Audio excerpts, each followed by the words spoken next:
Para saudara dan saudariku, salam damai sejahtera.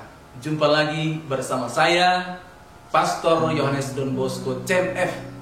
Pada hari ini, Kamis 13 Januari tahun 2022, kembali akan membawakan renungan yang didasarkan pada teks Markus bab 1 ayat 40 sampai dengan 45.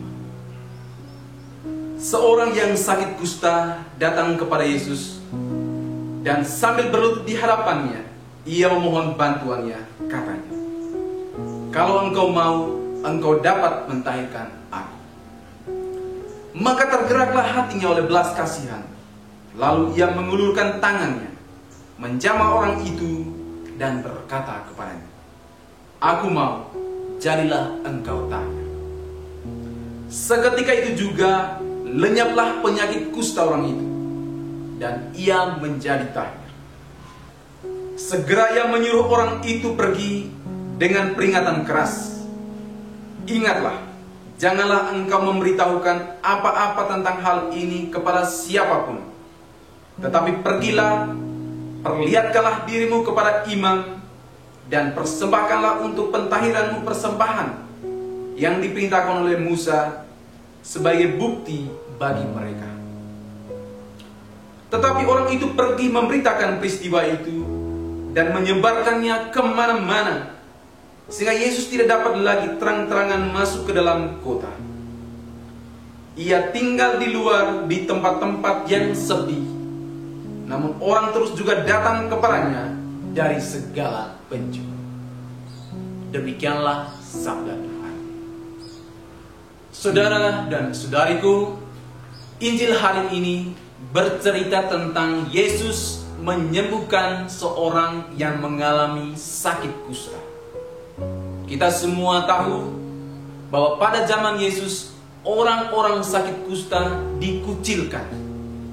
Mereka dikucilkan bukan saja supaya penyakit itu tidak menular kepada orang lain, tetapi karena penyakit itu dianggap sebagai kutukan atau hukuman Allah terhadap orang-orang yang berdosa.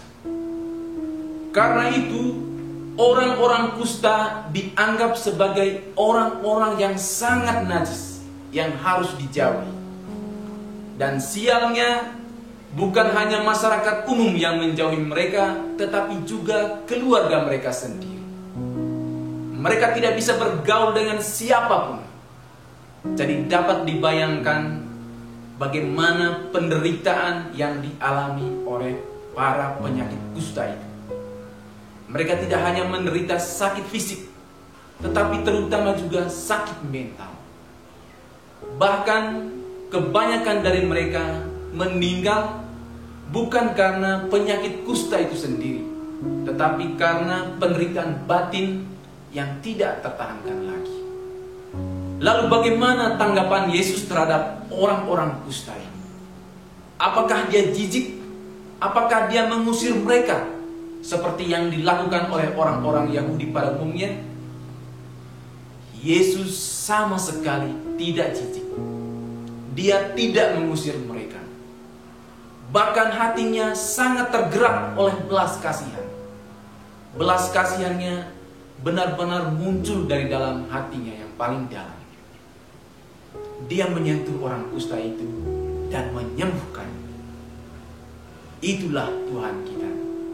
Tuhan yang penuh dengan belas kasihan. Tuhan yang sangat peduli dengan penderitaan manusia. Kenapa dia sangat peduli? Karena dia adalah Bapa yang memiliki kasih yang sempurna bagi anak-anaknya. Kisah Injil ini menyadarkan kita akan dua hal. Pertama, bahwa siapapun kita, apapun model kita, Tuhan mencintai kita dengan sempurna. Meskipun semua orang menjauhi kita, atau tidak peduli, atau benci dengan kita, Tuhan akan selalu peduli dan mengasihi kita. Dia adalah gembala yang selalu menuntun kita ke padang rumput yang hijau dan ke air yang tenang. Kita sungguh bersyukur karena memiliki Tuhan yang 100% peduli dan mengasihi kita. Hal kedua yang disampaikan lewat Injil hari ini adalah bahwa sebagai pengikut Kristus, kita wajib membagikan kasih Kristus bagi sesama kita. Karena sebagai pengikut Kristus, seharusnya bukan lagi kita yang hidup dalam diri kita, tetapi Kristus yang hidup. Karena itu, kita hendaknya selalu mengalirkan kasih Kristus kapanpun dan dimanapun. Tuhan memberkati. Amin.